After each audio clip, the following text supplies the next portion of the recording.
Okay, today class ಬಂದ್ಬಿಟ್ಟು TV ads ಬಗ್ಗೆ ತಿಳ್ಕೊಳ್ಳೋಣ. ಸೊ ಟಿವಿ ಆಡ್ಸ್ ಮಾಡಬೇಕಾದ್ರೆ ಫಸ್ಟು ಇದಕ್ಕೆ ಕೆಲವೊಂದು ಪ್ರೋಸೆಸ್ಗಳಿದೆ. ಸ್ವಲ್ಪ ಮಾರ್ಕೆಟಿಂಗ್ ಸ್ಟ್ರಾಟಜಿ ಚೆಕ್ ಮಾಡಬೇಕಾಗುತ್ತೆ. ಈಗ ಟಿವಿ ಆಡ್ಸ್ ಕೊಟ್ಟಿದ್ರೆ ಪರ್ಟಿಕ್ಯುಲರ್ ಸ್ಟೇಟಿಗೆ ಸಪ್ರೇಟ್ ಲ್ಯಾಂಗ್ವೇಜ್ ಇದೆ, ಆ ಲ್ಯಾಂಗ್ವೇಜ್ ತಕ್ಕಂತೆ ಮಾಡಬೇಕಾಗುತ್ತೆ ಒಂದು. ಸೊ ನೀವು ಟಿವಿ ಆಡ್ಸ್ ಕೊಟ್ಟ ತಕ್ಷಣ ಆ ಸ್ಟೇಟಲ್ಲಿ ಕಂಪ್ಲೀಟ್ ಆಗಿ ಆಡ್ಸ್ ಡಿಸ್ಪ್ಲೇ ಆದರೆ, ಬಟ್ ನಿಮ್ಮ ಪ್ರಾಡಕ್ಟ್ ಬಂದ್ಬಿಟ್ಟು ಒಂದೇ ಲೊಕೇಶನ್ ಅಲ್ಲಿ ಇದ್ರೆ, ಅಂದ್ರೆ ಈಗ ಎಕ್ಸಾಂಪಲ್ ಬಂದ್ಬಿಟ್ಟು ಪ್ರಾಡಕ್ಟ್ ಬಂದ್ಬಿಟ್ಟು ಯಾವುದೋ ಒಂದು XYZ ಸಿಟಿಯಲ್ಲಿದೆ, ಬಟ್ ಯೂಸರ್ ಬಂದ್ಬಿಟ್ಟು ನೋಡ್ತಾ ಇರೋದು ನಿಮ್ಮ ಸಿಟಿಯಿಂದ ಆ ಸಿಟಿಗೆ I think 100 or 200 or 400 kilometre distance ಇದ್ರೆ ಆ ಯೂಸರ್ ಬಂದು ಬೈ ಮಾಡೋಕ್ಕಾಗಲ್ಲ. ಸೊ ಅದಕ್ಕೆ ಇದನ್ನ ಸ್ವಲ್ಪ ಯೋಚನೆ ಮಾಡಬೇಕಾಗುತ್ತೆ. ಒಂದು ವೇಳೆ ನಿಮ್ಮದು ಸ್ಟೋರ್ ಬಂದ್ಬಿಟ್ಟು ಮಲ್ಟಿಪಲ್ ಲೊಕೇಶನಲ್ಲಿ ಇದ್ದರೆ ಆವಾಗ ಟಿವಿ ಆಡ್ಸ್ ಯೂಸ್ ಮಾಡಿದ್ರೆ ಹೆಲ್ಪ್ಫುಲ್ ಆಗುತ್ತೆ. ಸೊ ಇದು ನೀವು ಡಿಜಿಟಲ್ ಮಾರ್ಕೆಟಿಂಗ್ನ ಕಾನ್ಸೆಪ್ಟ್ ಮಾಡಿ ಮಾರ್ಕೆಟಿಂಗ್ ಸ್ಟ್ರಾಟಜಿನ ತಿಳ್ಕೊಂಡು ಮಾಡಬೇಕಾಗುತ್ತೆ.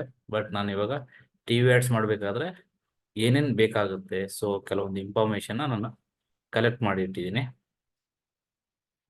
ಒಂದು ಫಸ್ಟು ಮ್ಯೂಸಿಕ್ ಬೇಕಾಗುತ್ತೆ, ಕರೆಕ್ಟ್ ಅಲ್ವಾ? ಸೊ ನೀವು ಯಾವುದೇ ಒಂದು ಅಡ್ವರ್ಟೈಸ್ಮೆಂಟ್ನ ನೀವು ನೋಡಿದರೆ ಅದರಲ್ಲಿ ಮ್ಯೂಸಿಕ್ ಇರುತ್ತೆ ಅಲ್ವಾ, ಅದನ್ನ ಚೆಕ್ ಮಾಡ್ಕೊಳ್ಳಿ.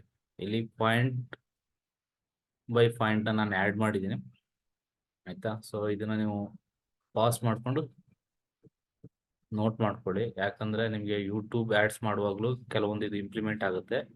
ಇಲ್ಲ ಫ್ಯೂಚರಲ್ಲಿ ಟಿವಿ ಆ್ಯಡ್ಸ್ ಮಾಡಬೇಕಾಗುತ್ತೆ ನಿಮ್ಮ ಕಂಪ್ನಿಯಿಂದನೇ, ಸೊ ಅವಾಗ ಈ ಥರದ್ದು ಯೂಸ್ ಮಾಡ್ಕೊಳ್ಳಿ. ಫಸ್ಟ್ ಬಂದ್ಬಿಟ್ಟು ಮ್ಯೂಸಿಕ್ ಇರುತ್ತೆ, ಆಮೇಲೆ ಸ್ಟೋರಿ ಲೈನ್ ಬೇಕಾಗುತ್ತೆ, ಆಯ್ತಾ? ಆಮೇಲೆ ಎಮೋಷನಲ್ ಥೀಮ್ ಇದ್ರೆ ಥೀಮ್ ರಿಲೇಟೆಡು ಯಾವ ಥರ ಥೀಮ್ ಇರುತ್ತೆ ಆ ಥರ ಥೀಮ್ ಮೇಲೆ ತಗೊಳ್ಳಿ. ಆಮೇಲೆ ಆ್ಯಕ್ಟ್ರೆಸ್ ಬೇಕಾಗುತ್ತೆ. ಸೊ ಪ್ರಾಡಕ್ಟ್ ಡಿಸ್ಪ್ಲೇ ಮಾಡಬೇಕಾಗುತ್ತೆ, ಏನು ಪ್ರಾಡಕ್ಟ್ ನೀವು ತೋರಿಸ್ತಾ ಆ ಪ್ರಾಡಕ್ಟ್ ಡಿಸ್ಪ್ಲೇ ಮಾಡಬೇಕಾಗುತ್ತೆ. ಮೆಸೇಜಸ್ ಕೊಡಬೇಕಾಗುತ್ತೆ, ಸೊ ಯಾವ ಥರ ಮೆಸೇಜಸ್ ಇರ್ತಾವೆ. ಆಮೇಲೆ ಇನ್ನೊಂದು ಪ್ರಾಡಕ್ಟ್ ಯಾವುದೇ ಆಗಿರ್ಬೋದು ಅದ್ರ ಹೇಗೆ ಯೂಸ್ ಮಾಡೋದು ಅಂತ ಯೂಸರ್ ಡಿಸ್ಪ್ಲೇ ಮಾಡಬೇಕಾಗುತ್ತೆ. ಆಮೇಲೆ ಇನ್ನೊಂದು ಬಂದ್ಬಿಟ್ಟು ಆಫರ್, ಇಷ್ಟು ಪ್ರಾಡಕ್ಟ್ನ ಬೈ ಮಾಡಿದ್ರೆ ಆಫರ್ ಅಂತ ತೋರಿಸ್ಬೇಕಾಗುತ್ತೆ. ಆಮೇಲೆ POS ಬಂದ್ಬಿಟ್ಟು ಪಾಯಿಂಟ್ ಆಫ್ ಸೇಲ್ ಬಂದ್ಬಿಟ್ಟು ಎಲ್ಲಿ ಸೇಲ್ ಮಾಡ್ತೀರಾ, ಸ್ಟೋರಲ್ಲಿ ಸೇಲ್ ಮಾಡ್ತಿರೋದು ಆನ್ಲೈನ್, ಅದನ್ನು ನೀವು ಚೆಕ್ ಮಾಡಬೇಕಾಗುತ್ತೆ, ಆಯ್ತಾ? ಆಮೇಲೆ ಬ್ಯಾಕ್ಗ್ರೌಂಡು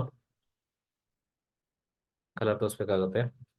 ಇದು ಕ್ಲೋತ್ ರಿಲೇಟೆಡ್, ಇದು ಯಾವ ಡ್ರೆಸ್ ವೇರ್ ಮಾಡಬೇಕು ಆ ಪರ್ಟಿಕ್ಯುಲರ್ ಆಗಿ ಥೀಮಿಗೆ ಮ್ಯಾಚ್ ಆಗುವಂತ ಚೆಕ್ ಮಾಡಬೇಕಾಗುತ್ತೆ. ಆಮೇಲೆ ಗ್ರಾಫಿಕ್ಸು ಎಷ್ಟು ಬೇಕೋ ಅಷ್ಟು ಗ್ರಾಫಿಕ್ಸ್ ಯೂಸ್ ಮಾಡಬೇಕಾಗುತ್ತೆ. ಇನ್ನೊಂದು ಡ್ಯೂರೇಷನ್ ಇರುತ್ತೆ, ಲಾಂಗ್ ಡ್ಯೂರೇಷನ್ ಯೂಸ್ ಮಾಡೋಕ್ಕಾಗಲ್ಲ, ಮಿನಿಮಮ್ ಡ್ಯೂರೇಷನ್ ಯೂಸ್ ಮಾಡ್ಬೋದು. ಆಮೇಲೆ ಲೊಕೇಶನ್, ಆಯ್ತಾ? ಯಾವ ಲೊಕೇಶನ್ಗೆ ಈ ಅಡ್ವರ್ಟೈಸ್ಮೆಂಟು ಇದು ನೋಡ್ಕೋಬೇಕಾಗುತ್ತೆ, ಇದು ಫಸ್ಟೇ ಹೇಳಿದ್ದೀನಿ.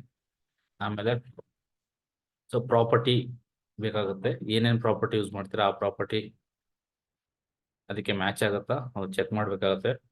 ಆಮೇಲೆ ಬೆನಿಫಿಟ್ಸು, ಯೂಸರ್ ಬೈ ಮಾಡಿದ್ರೆ ಅದರಿಂದ ಏನು ಬೆನಿಫಿಟ್ಸ್ ಇದೆ ಅದ್ರ ಬಗ್ಗೆ ಮಾಹಿತಿ ಕೊಡಬೇಕಾಗುತ್ತೆ. ಯಾವುದೇ ಅಡ್ವರ್ಟೈಸ್ ಆಗಿರ್ಬೋದು, ನಿಮ್ಮದು ಫಾಂಟ್ ಟೆಕ್ಸ್ಟ್ ಸೈಜು ಅದು ಕ್ಲೀನ್ ಆಗಿರಬೇಕು. ಆಮೇಲೆ ಕಲರ್ ಕಾಂಬಿನೇಷನ್ ಇರಬೇಕು. ಆ ಪ್ರಾಡಕ್ಟ್ ಕ್ವಾಂಟಿಟಿ ಕ್ವಾಲಿಟಿ ಬಗ್ಗೆ ಮಾಹಿತಿ ಕೊಡಬೇಕಾಗುತ್ತೆ. ಆ ಪ್ರಾಡಕ್ಟ್ ಬಗ್ಗೆ ಪ್ರೈಸಸ್ ಎಷ್ಟಿದೆ ಅಂತ ತಿಳಿಸ್ಕೋಬೇಕಾಗುತ್ತೆ. ಆಮೇಲೆ ಇದು ಒಂದು ಎಥ್ನಿಕ್ ಸಿಟಿ ಬಂದ್ಬಿಟ್ಟು ಇದು ಚೆಕ್ ಮಾಡಬೇಕಾಗುತ್ತೆ. ಯಾವ ಮಂತಲ್ಲಿ ಯಾವ ಇಯರಲ್ಲಿ ಏನೇನು ಮಾಡಬೇಕು ಅದನ್ನ ನೋಡ್ಕೊಂಡು ಮಾಡಬೇಕಾಗುತ್ತೆ. ವಾಯ್ಸ್ ಓವರು, ಅಲ್ಲೊಂದು ಬಂದ್ಬಿಟ್ಟು ಅಡ್ವರ್ಟೈಸ್ಮೆಂಟ್ ವಾಯ್ಸ್ ಓವರ್ ಕೊಡಬೇಕಾಗುತ್ತೆ. ಆಮೇಲೆ ಇನ್ನೊಂದು ಅರ್ನಿಂಗ್ ಕೆಪಾಸಿಟಿ ಹೇಳ್ಬೇಕಾಗುತ್ತೆ, ಅರ್ನಿಂಗ್ ಕೆಪಾಸಿಟಿ ಹೇಳ್ಬೇಕಾಗುತ್ತೆ. ಆಮೇಲೆ ಇದು ಮೇಲ ಫಿಮೇಲ ಜೆಂಡರ್ಗೆ ಯಾವ್ದು ಯೂಸ್ ಮಾಡ್ಬೋದು, ಅದನ್ನ ನೋಡ್ಕೋಬೇಕಾಗುತ್ತೆ. ಆಮೇಲೆ ಯಾವ ಏಜ್ ವರ್ಗದ ಯಾವ ವರ್ಗದವರಿಗೆ ಅಂದರೆ ಏಜ್ ರಿಲೇಟೆಡ್ ಕೊಡ್ಬೇಕಾಗುತ್ತೆ. ಆಮೇಲೆ ಬಾಡಿ ಲ್ಯಾಂಗ್ವೇಜ್ ಚೆಕ್ ಮಾಡಬೇಕಾಗುತ್ತೆ. ಆಮೇಲೆ ಬ್ರ್ಯಾಂಡ್ನ ಡಿಸ್ಪ್ಲೇ ಮಾಡಬೇಕಾಗುತ್ತೆ, ಆಯಿತಾ? ಆಮೇಲೆ ಫೋಕಸ್ ಆನ್ ದಿ ಪ್ರಾಡಕ್ಟ್ ಮೇಲೆ ಜಾಸ್ತಿ ಫೋಕಸ್ ಇರಬೇಕಾಗುತ್ತೆ. ಪ್ರಯಾರಿಟಿ ಕಾಂಪಿಟೇಟರ್ ಪ್ರಾಡಕ್ಟ್ನ ಚೆಕ್ ಮಾಡಬೇಕಾಗುತ್ತೆ, ಆಯಿತಾ? ಆಮೇಲೆ ಅಶ್ಯೂರೆನ್ಸು ಗ್ಯಾರಂಟಿ ಡಿಸ್ಪ್ಲೇ ಮಾಡಬೇಕಾಗುತ್ತೆ.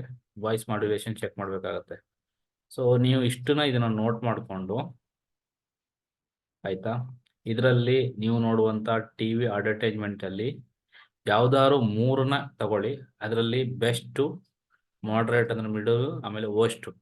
ಸೊ ಇದನ್ನ ಮಾಡಿಬಿಟ್ಟು ಈ ಮ್ಯೂಸಿಕ್ಕಿಗೆ ಓಕೆ ಇದು ಬೆಸ್ಟ್ ಇದೆ, ಈ ಅಡ್ವರ್ಟೈಸ್ಮೆಂಟ್ ಮ್ಯೂಸಿಕ್ ಬೆಸ್ಟ್ ಇದೆ ಅಂದರೆ ಬೆಸ್ಟ್ ಅಂತ ಹಾಕಿ, ಮಾಡ್ರೇಟ್ ಅಂದರೆ ಏನಕ್ಕೆ ಮಾಡ್ರೇಟ್ ಆಗಿದೆ, ಮಿಡಲ್ ಯಾಕೆ ಬಂದಿದೆ ಅಂತ ಚೆಕ್ ಮಾಡಿ ಮೀಡಿಯಮಲ್ಲಿ. ಆಮೇಲೆ ಹೋಸ್ಟ್ ಯಾಕೆ ಆಗಿದೆ ಅದಕ್ಕೆ ನೀವು ಕಮೆಂಟ್ ಇದರಲ್ಲಿ ಲೈನ್ ಹಾಕ್ಕೊಂಡು ನೀವು ಇಲ್ಲಿ ಕಮೆಂಟ್ಸ್ನ ಮಾಡಿ ಇಡಿ, ಆಯಿತಾ. ಸೊ ಅವಾಗ ನಿಮಗೆ ಈಸಿಯಾಗಿ ಅರ್ಥ ಆಗುತ್ತೆ. ಸೊ ಇದು ಟಿ ವಿ ಅಡ್ವರ್ಟೈಸ್ಮೆಂಟ್ ಮಾಡೋಕ್ಕೆ ಬೇಕಾಗಿರುವಂಥ ಇನ್ಫಾರ್ಮೇಷನ್ಸು. ಆಮೇಲೆ ಇದು ಬಂದ್ಬಿಟ್ಟು ನೀವು ಯೂಟ್ಯೂಬ್ ಆ್ಯಡ್ಸ್ ಮಾಡುವಾಗ ಕೆಲವೊಂದೆಲ್ಲ ಇದು ರಿಪೀಟೆಡ್ ಆಗುತ್ತೆ, ಅವಾಗ ಯೂಟ್ಯೂಬ್ ಅಡ್ವರ್ಟೈಸ್ಮೆಂಟಲ್ಲಿ ಹೇಳ್ತೀನಿ. ಇದಿಷ್ಟು ಆಫ್ ಪೇಜ್ ಆಕ್ಟಿವಿಟೀಸಲ್ಲಿ ಬರುತ್ತೆ, ಸಾರಿ ಆಫ್ ಪೇಜ್ ಅಂದರೆ ಸೊ ಆಫ್ಲೈನ್ ಮಾರ್ಕೆಟಿಂಗಲ್ಲಿ ಬರುತ್ತೆ, ಆಯಿತಾ. ಸೊ ಈ ಆಫ್ಲೈನ್ ಮಾರ್ಕೆಟಿಂಗ್ ಮಾಡುವಾಗ ಇದನ್ನು ಯೂಸ್ ಮಾಡ್ತಾರೆ, ಆಯಿತಾ. ಇದು ಖಾಲಿ ಟಿ ವಿ ಅಡ್ವರ್ಟೈಸ್ಮೆಂಟ್ಗೆ ಇಷ್ಟೊಂದು ಇದಿದೆ. ಸೊ ಇನ್ನೂ ಇದೆ ಇದರಲ್ಲಿ ಇನ್ಫಾರ್ಮೇಷನ್ಸು. ನಿಮ್ಗೆ ಏನಾದ್ರು ಗೊತ್ತಿದ್ರೆ ಇದನ್ನು ಲಿಸ್ಟ್ ಮಾಡಿ ಕಮೆಂಟ್ ಸೆಕ್ಷನ್ಸಲ್ಲಿ ಹಾಕಿ, ನಾನು ಅದನ್ನು ಪಿಕ್ ಮಾಡಿಕೊಂಡು ಮತ್ತೆ ಚೆಕ್ ಮಾಡ್ತೀನಿ, ಸರಿನಾ. ನನ್ನ ಇದರಲ್ಲೂ ನಾನು ಅಪ್ಡೇಟ್ ಮಾಡ್ಕೊತೀನಿ. ಇವಾಗ ಈ ವಿಡಿಯೋಸ್ ಎಂಡ್ ಮಾಡ್ತಾ ಇದ್ದೀನಿ.